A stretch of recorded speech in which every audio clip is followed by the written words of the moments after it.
is ZNS Total Sports, brought to you by Fourth Terrace Diagnostic Center.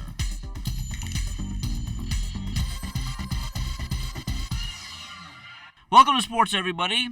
It's now been determined that the surface for the new Andre Rogers National Baseball Stadium will be synthetic and not grass. Architect Mike Foster tells us why this decision was made. Baseball fields are not easy to maintain. Natural grass it is. And even on the college and the major league levels, minor and major league levels, you'll see they protect the surface.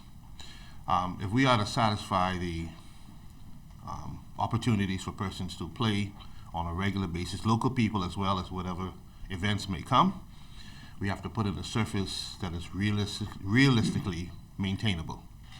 And synthetic surface allows us to do that. We recently would have visited a number of college stadiums, and we were extremely impressed, with particularly Louisville, Kentucky, and they have a synthetic surface, and if you didn't go and touch it, you would not have known it wasn't real grass. Sports Minister Dr. Daniel Johnson says there's also another reason why they chose a synthetic surface over grass. It's easier to drain, and if you do have heavy rainfall in an hour or so, you can go back on that field and play. With the traditional fields of grass and sand and then soil on top, if you get a very heavy rainfall, your game is canceled.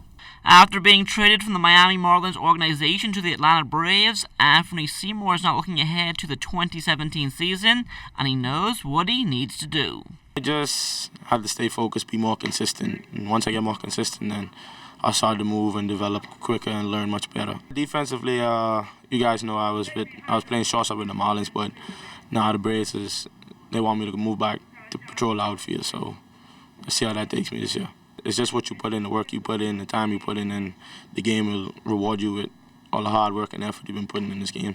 So it don't matter how long it takes, you just keep the same dream, keep working hard. At times it can be really, really, really frustrating. Like sometimes I just ask myself, like, why even get into this industry? But I love it, been playing it all my life, so why not? I just got home a couple of days ago, but I'm about to go back to the United States in the next 2 or 3 days to really start working out. The 2017 Freedom Farm Baseball League season is just around the corner, and league founder Senator Greg Burrows can't wait.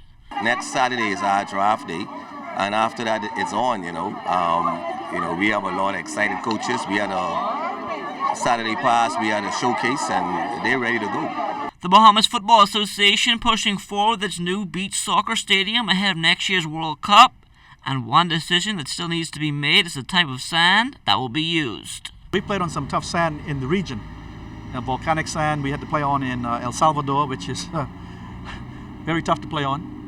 In Europe, the sand is different from ours. So we're in a process right now of getting, believe it or not, our sand has to be approved. So we're giving them 3 different samples. And hopefully by the end of this month, they will choose the right grade or quality of sand that we can put in this facility here, but also the training facility that'll be at Arawak Key. So the players could train on the same sand that they'll play on in the stadium. Now, in addition to the Beach Soccer World Cup, the Bahamas will also host the Commonwealth Youth Games next year, and Secretary General Romel Fish-Knowles spoke about where they are in the process. We are not necessarily behind, but we have some work to do to catch up in terms of building up the size of the LOC, which obviously is predicated on funding, and those matters have been addressed and resolved, and so we should be back on track fairly shortly. The New Providence Basketball Association back on court last night at the AF Adderley Gym, and as Julian Gibson tells us, fans got a blast from the past. Yes, Division II basketball is back. AF Adderley Gym last night, the Johnson Truckers taking on Michael Scooter Reed Elite Sporting Club. They carry the name Elite, but no match for the Johnson Truckers.